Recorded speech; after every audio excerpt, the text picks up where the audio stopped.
Buenas tardes oficialmente a todos, un placer tenerlos con nosotros. Hoy tenemos la visita del doctor Lucas Malmgren. El doctor es abogado, es secretario en la Justicia Nacional del Trabajo, además es profesor de Derecho del Trabajo y de Derecho Procesal del Trabajo, y es miembro del equipo federal de trabajo. Así que, doctor, le agradecemos mucho su presencia en el día de hoy. El doctor va a hablar sobre la tutela judicial efectiva, las medidas cautelares y la ejecución de sentencia. Así que, sin más introducción, le voy a dar la palabra al doctor Andrés de la Hoz, que es el administrador de la Centeno y creador del foro, para sus palabras preliminares. Por favor, doctor. Rapidito, muchas gracias, Dani. Para no sacar mucho tiempo, de vuelta le doy las gracias esta vez públicamente a Lucas, será en privado. Bienvenido a todos, a los moderadores, Daniela, José Luis, y a todos los colegas que escuchan. Así que bueno, le paso la palabra a Daniela o a Lucas. Gracias. ¿Voy yo, Daniela, entonces? Sí, por favor. Hola a todos, bienvenidos. Especialmente tenemos acá un gran laboratorio, ¿sí? En el sentido de que podemos construir entre todos esta charla que tiene un título un poco extraño, ¿no? Porque no es una afirmación, sino es un interrogante. ¿Tutela judicial efectiva? ¿No? Entonces, la idea es, y vincularlo esto con las medidas cautelares y la ejecución de sentencia. La idea es que vayamos construyendo este tema un poco entre todos, ¿sí? Así que, un poco a partir de mis preguntas, de mis intervenciones, yo voy a ir, de alguna manera, pinchándolos para ir construyendo un poco entre todos. Seguramente la experiencia de ustedes es muy rica, ¿sí? Desde sus experiencias que ustedes califican como exitosas, las dudas que tienen, las preguntas que tienen, y creo que de esa manera vamos a hacer en este entorno virtual en el que todos estamos aprendiendo a manejarnos una cuestión mucho más dinámica, ¿sí? Pregunto en este punto, ¿sí? ¿Qué entienden ustedes, el que quiera participar, ¿sí? Sobre tutela judicial efectiva? ¿Qué es la tutela judicial efectiva? Quien quiera participar puede levantar la mano y entonces habilitamos el micrófono, o puede hacerlo también por el chat. Tutela judicial efectiva. Tutela judicial efectiva. Tutela judicial efectiva, yo creo que tendría que ver con, digamos, tenemos los derechos subjetivos, ¿no es cierto?, que están establecidos en los códigos, en las leyes, y eso tiene que efectivizarse a través del Poder Judicial, ¿no es cierto?, con el proceso, y entonces vendría a ser algo así, una tutela que se le da, se pone en efectividad esas normas sustantivas, supongo yo, no sé. ¿Tiene algo que ver con eso? Aquí la doctora Guglione dice que la justicia funcione en tiempo y forma. ¿Qué otras aproximaciones a este concepto de tutela judicial efectiva? Yo voy leyendo aquí también, ¿sí? Hablan aquí, frente a la vulneración de algún derecho, poder judicialmente ampararlo o reclamarlo en tiempo y forma. Luego hablan del acceso a una defensa técnica, ¿sí? ¿Algún otro aporte? Bueno, muy bien. Vamos con eso. Sí, han sido aproximadas las definiciones que ustedes han dado frente a esto.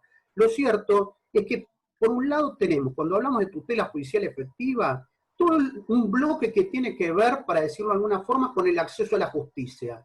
Entonces, ese acceso a la justicia tiene que ser de alguna manera allanado, ¿sí? No tiene que tener trabas, tiene que ser expedita esa justicia, ¿sí? Esa es una faceta. En segundo término, el ejercicio del derecho de la defensa de la persona y sus derechos, tanto desde el rol de la demandada como desde el rol del actor, ¿sí?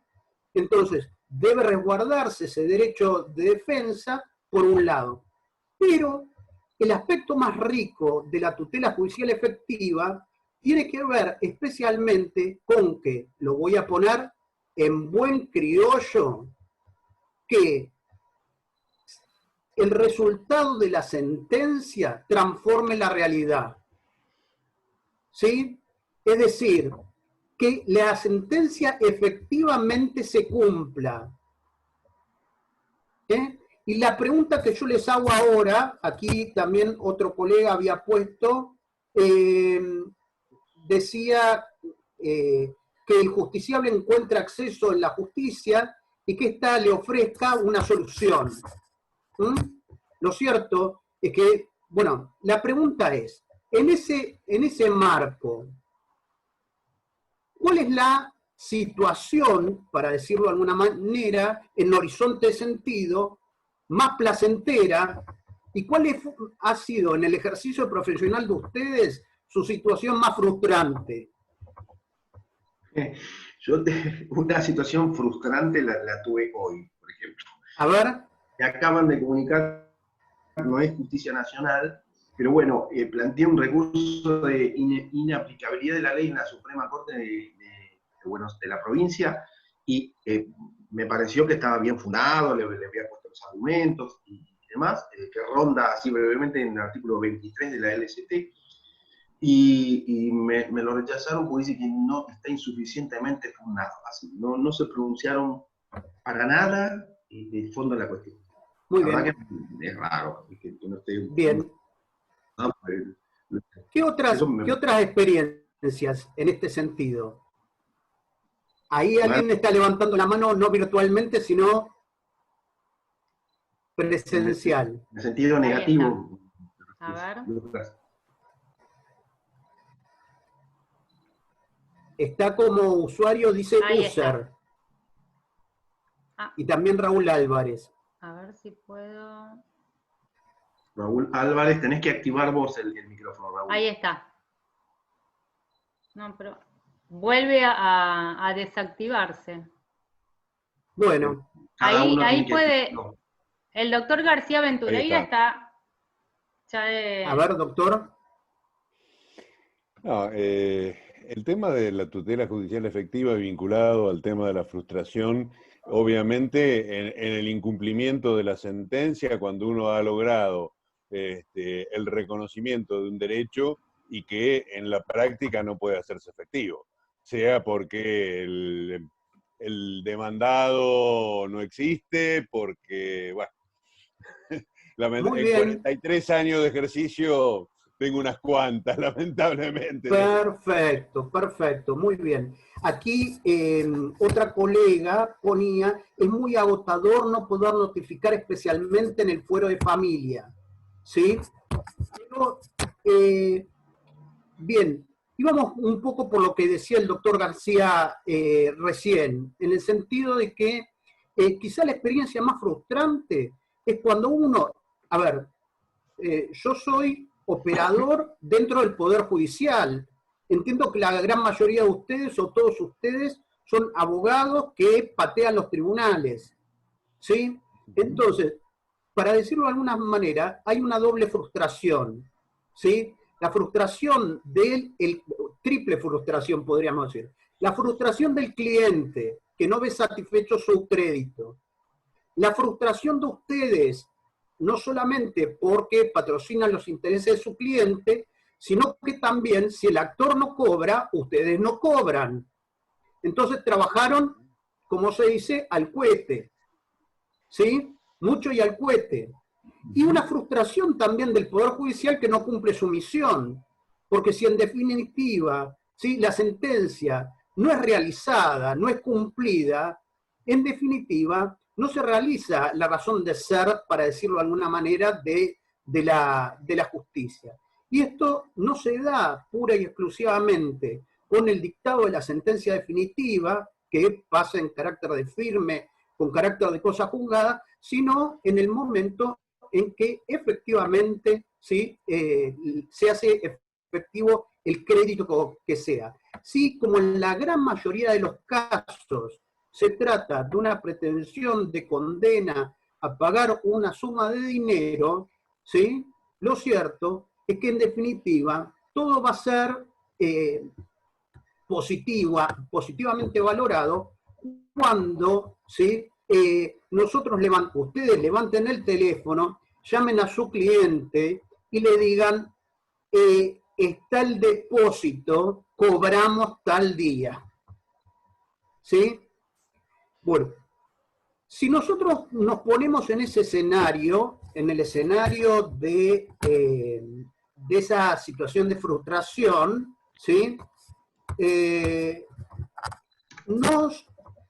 yo quiero que hagamos un poco de retrospectiva. ¿Sí?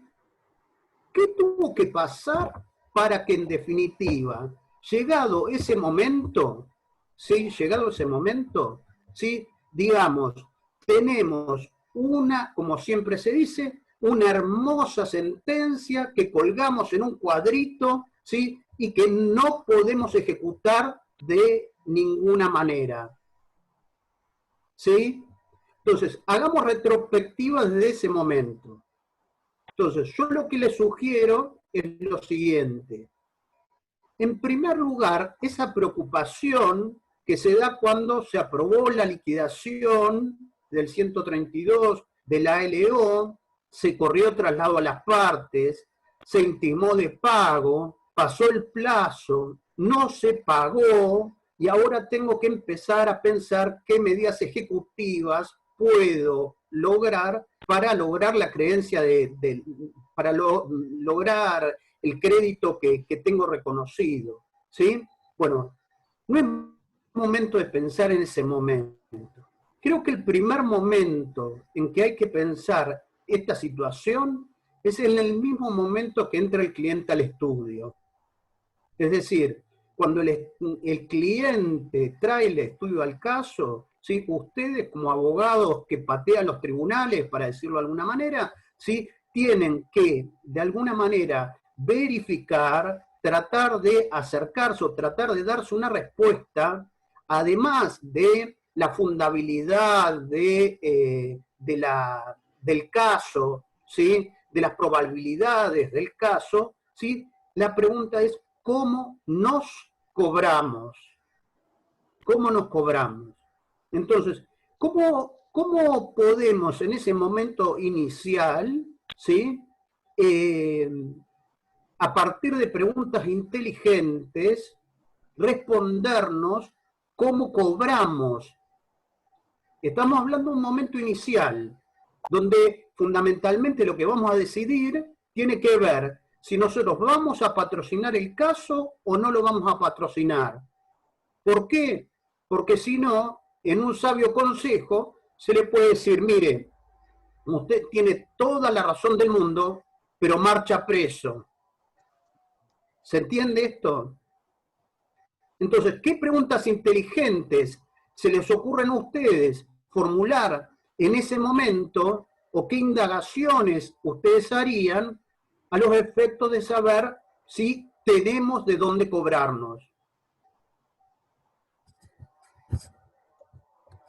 Eventual solvencia del empleador, obviamente esa es la primera, para saber si hay un respaldo para ejecutar la sentencia.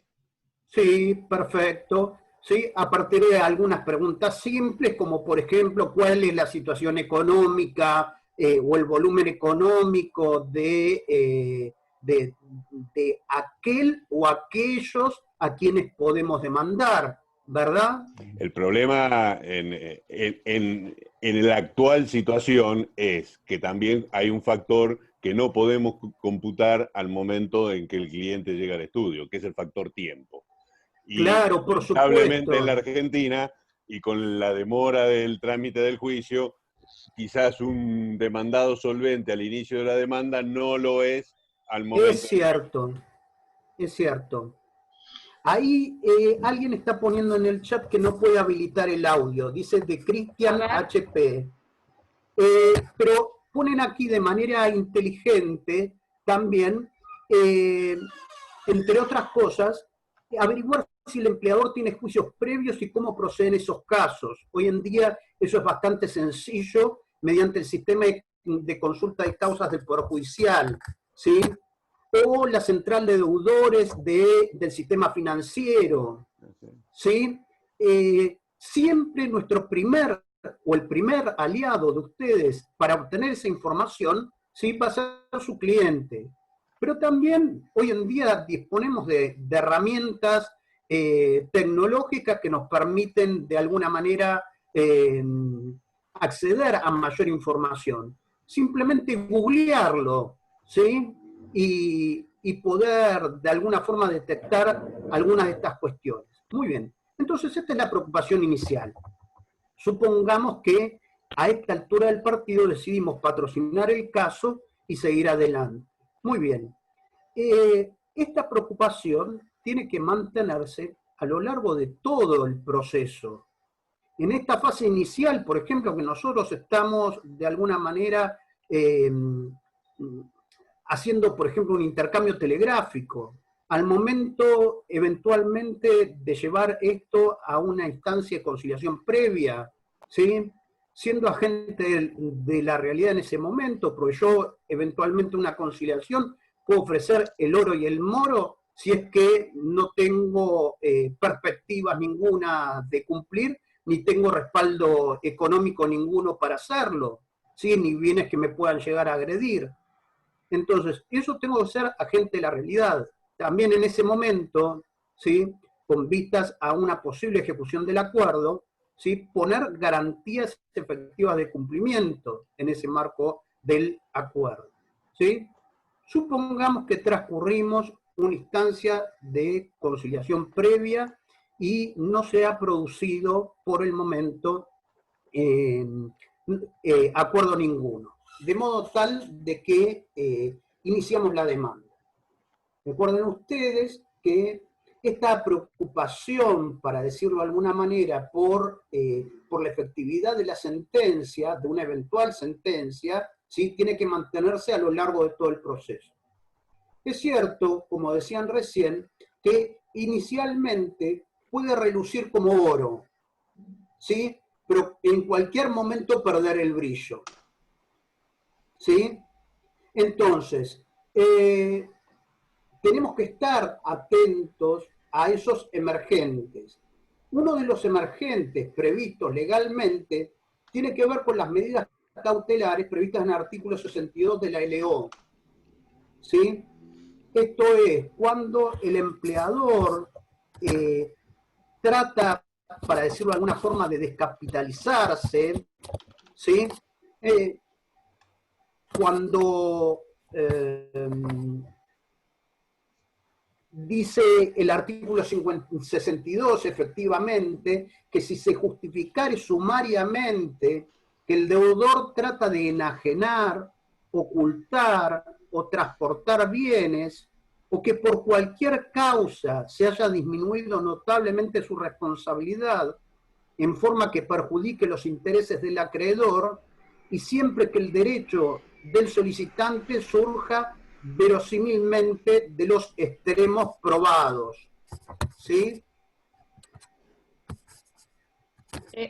Entonces, sí. Sí, perdón, doctor. Habilitamos el micrófono del doctor Raúl Álvarez, que solicitaba la palabra, y del doctor Cristian, que también la solicitaba para cuando usted estime que corresponda. Ya. Buen día, buenas tardes, colegas. Buenas tardes, doctor. Buenas tardes. No, yo solamente quería compartir con los colegas alguna breve experiencia con respecto al tema de la tutela. A mí me pasó en una demanda laboral, lo voy a contar lo más breve posible, en una demanda laboral contra un supermercado que tiene su sede principal en Vicente López, pero que tiene también sucursales en San Isidro y demás. Bueno, se inició la demanda, después de mucho esfuerzo se ganó el juicio, estoy hablando en San Martín, y cuando yo me había enterado antes de que obtengamos la sentencia de que el supermercado había cambiado la razón social que explotaba, o sea, la sociedad. Bueno, pasó lo que pasó, no se pudo hacer efectiva la sentencia, entonces yo, en el mismo expediente, mediante una presentación, solicito extensión de responsabilidad a la nueva firma que está en el mismo domicilio, que tiene el mismo objeto, demás. El juzgado lo tuvo al escrito mío 5 o 6 meses, hasta que finalmente, en 2 líneas, me dijo que tenía que acudir por la vía que corresponda. Bien.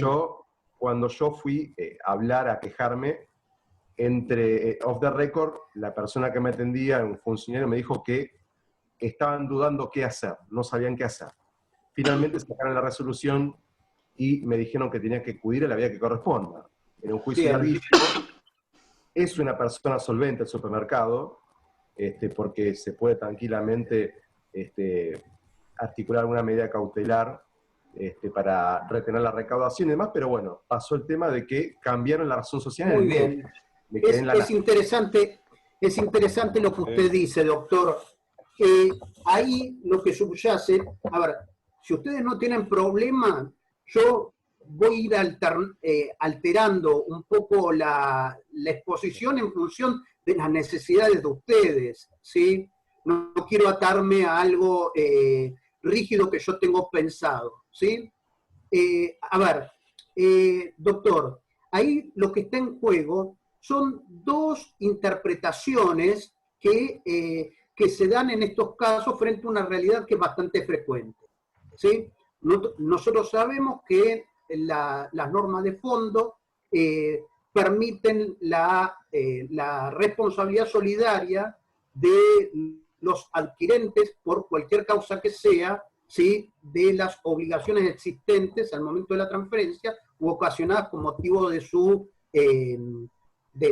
la misma. Es decir, estamos hablando básicamente de los artículos 225 a 228 de la Ley de Contrato de Trabajo. Eso se tiene que canalizar en el marco del proceso laboral, ¿sí? Y hay dos tesis preponderantes. La que defiende a capa y espada, ¿sí? Y digo a capa y espada y digo que ha sido señera en esto, Diana Cañal, que sostiene la posibilidad de la resolución de esta circunstancia por vía de un proceso incidental en el marco del propio expediente, ¿sí? Es cierto que la postura de Diana Cañal, ¿sí? Por un lado, es extremadamente minoritaria y la restante postura que exige que usted reinicie un proceso de conocimiento pleno al solo efecto de la extensión de responsabilidad solidaria de la condena, ¿sí? Es la postura mayoritaria. Lo que provoca eso en muchos casos es que cada vez que se va a dictar sentencia, ¿sí? En la causa respectiva, ¿sí? Como en el juego de la oca, ¿sí? Vuelva a empezar, porque nuevamente la maniobra de cambiar la razón social, de interponer una persona, etcétera, etcétera. Con lo que de alguna manera se frustra, ¿sí? Nuevamente todo lo que yo decía, el crédito de su cliente, su crédito y la propia actuación del Poder Judicial que es tomada a la chacota. ¿Sí? Muy bien. Yo quería comentar algo al respecto. Sí. Un poco a colación de lo que decía el colega. Yo en las demandas habitualmente, cuando demando un SRL, invoco la teoría de la penetración, la teoría del velo, o sea, trato de extenderlo a cuanto se me ocurra que puede tener algún tipo de responsabilidad, por supuesto fundado y después que lo pueda aprobar, porque digamos que tenemos jurisprudencia desde el año 1974 de la Cámara del Trabajo, ya con Vázquez, Sabrán, con Pizzería Viturro y todo lo que vino posterior. Ahora, sin embargo, cuando llega igualmente uno a la condena, que es bastante complejo que extienda la condena igual, pese a que hay jurisprudencia de hace 40 años, en la ejecución se encuentra con sorpresas como las que decía el colega, y sumado a eso también lo que nos ocurre habitualmente es que la justicia, es el cambio de nombre. O sea, usted extendió una SRL y una persona y después le sigue apareciendo otro. Y hay una mezquindad, y esto lo digo como crítica, ¿no?, al Poder Judicial. Hay una mezquindad en el proceso de ejecución para facilitar la tarea. Yo le digo, yo en un juzgado comercial voy y pido una medida cautelar y me ponen libre es el despacho, libre es el oficio de estilo. En el fuero laboral me ha pasado que pido un oficio al Banco Central, por ejemplo, para embargar una cuenta, y he juzgado que no me hacen lugar. Bien. Otros me Tiene mandan usted, un oficio para que informe la cuenta. Sí. tiene usted razón, doctor. ¿Sí? A veces nosotros, yo ahora igualmente, a ver, vuelvo, el doctor se fue a otro punto que después yo iba a tratar, que tiene que ver más con el tema de la ejecución de sentencia, pero que vamos a correr por ese lado, ¿sí? La situación, por ejemplo, de la Justicia Nacional del Trabajo es de lo más variopinta, ¿sí? Podemos decir, siguiendo un poco la lógica del absurdo, que hay 80 criterios distintos, uno por cada juzgado nacional de primera instancia del trabajo. Es una exageración porque hay grandes matices, ¿sí? Pero lo cierto es que tenemos ahí, yo recojo el guante en el sentido de que observamos que muchas veces en algunos institutos la Justicia Nacional del Trabajo es llamativamente mucho más restrictiva que otras justicias. A modo de ejemplo, al valorar, por ejemplo, la situación de que justifica el otorgamiento total o parcial del beneficio de litigar sin gasto, ¿sí? En la Justicia del Trabajo se es verdaderamente muy restrictivo, ¿sí? En la justicia civil, por ejemplo, se es bastante amplio respecto de eso. Respecto de la habilitación de las medidas ejecutivas, usted señalaba ahí 3 criterios distintos respecto de una herramienta que es muy, pero muy útil a los efectos de lograr procurar fácilmente el crédito del trabajador y el crédito por honorario luego de un embargo, que tiene que ver especialmente con la circunstancia de solicitar un oficio de embargo al Banco Central en función de la resolución del Banco Central de la República Argentina, ¿sí? Ese oficio lo recibe el Banco Central y lo multiplica a la totalidad de las instituciones financieras del sistema, ¿sí? No es simplemente a los fines informativos, sino que es directamente el embargo. Y si, por ejemplo, el Banco Galicia, el Banco Comafi y el Banco Ciudad tienen cuentas de ese cliente y en esas cuentas hay fondos suficientes, el Banco Ciudad embarga, el Banco Comafi embarga, el Banco Galicia embarga. ¿Sí? Perdón, doctor. Sí. Quedan 4 minutos. Bueno, cierro este concepto. Vayamos y después cerrando. Bien. A ver, hay una tendencia restrictiva a otorgar este tipo de medidas por lo siguiente. En primer lugar, porque efectivamente puede producir un efecto multiplicador del embargo. Recuerdo un caso contra Telecentro que tenía que trabarse embargo por, vamos a poner capital, el monto del embargo 100.000 y lo presupuestó para responder intereses y costas, sumaban 100.000 pesos. Resulta que se decreta el embargo por medio del Banco Central de la República Argentina y Telecentro tenía cuenta en 13 instituciones bancarias, cada una con fondos suficientes, de modo tal que, además son un dato, en cercanía a una feria judicial, ¿sí? No se le trabó embargo a Telecentro por 100.000 pesos, sino por 1.300.000 pesos, porque cada una de las instituciones bancarias, ¿sí?, trabó esa medida. Por otro lado, ¿por qué es vista de alguna forma con desdeño esa medida? Porque, en definitiva, por más que se ponga en el oficio que las instituciones bancarias que no registran cuenta, ¿sí?, de ese cliente están relevadas del deber de comunicar esa circunstancia al juzgado, lo cierto es que el expediente que era así se transforma en así. Y ese expediente entra a despacho todos los santos días con informes que dicen que el cliente fulano de tal no registra cuenta en esta institución.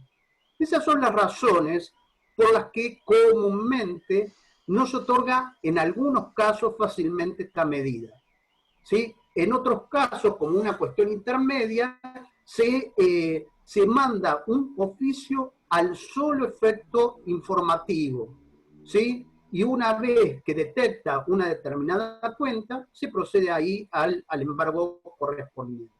No sé si, doctor Álvarez, he podido responder su inquietud. Sí, entiendo los fundamentos, no los comparto, ¿no? Pero entiendo, porque usted me habla de una cuestión de voluminosidad en el expediente y yo le he dado la percepción de un crédito alimentario. No, sin Entonces, duda. el actor tiene la posibilidad de poder cobrar un crédito y desconoce las cuentas con las que opera, por eso si supiera que está en una cuenta determinada, la individualiza. Si Sí. yo hago el pedido al Banco Central es porque justamente trato de cubrirlo. Y la demandada tiene todas las defensas como para poder sustituir la medida cautelar en el caso de que se diera una multiplicidad de embargos. Y esto es mi experiencia, yo tomo 34, o sea que tengo casi 30 años, más de 30 años de litigar. En otros fueros se concede sencillamente la medida. Yo veo demasiada protección de la empresa en un fuero creado justamente para proteger al trabajador. O sea, nosotros tenemos un fuero especial para proteger al trabajador, no para proteger a la firma. Ahora, si la firma se ve perjudicada en un caso como el que comentó de Telecentro, tiene todos los mecanismos para, bueno, decir que sustituye la cautelar o quedan pagos los fondos de tal banco y que se levanten los otros y habrá que hacer los oficios para levantarlo.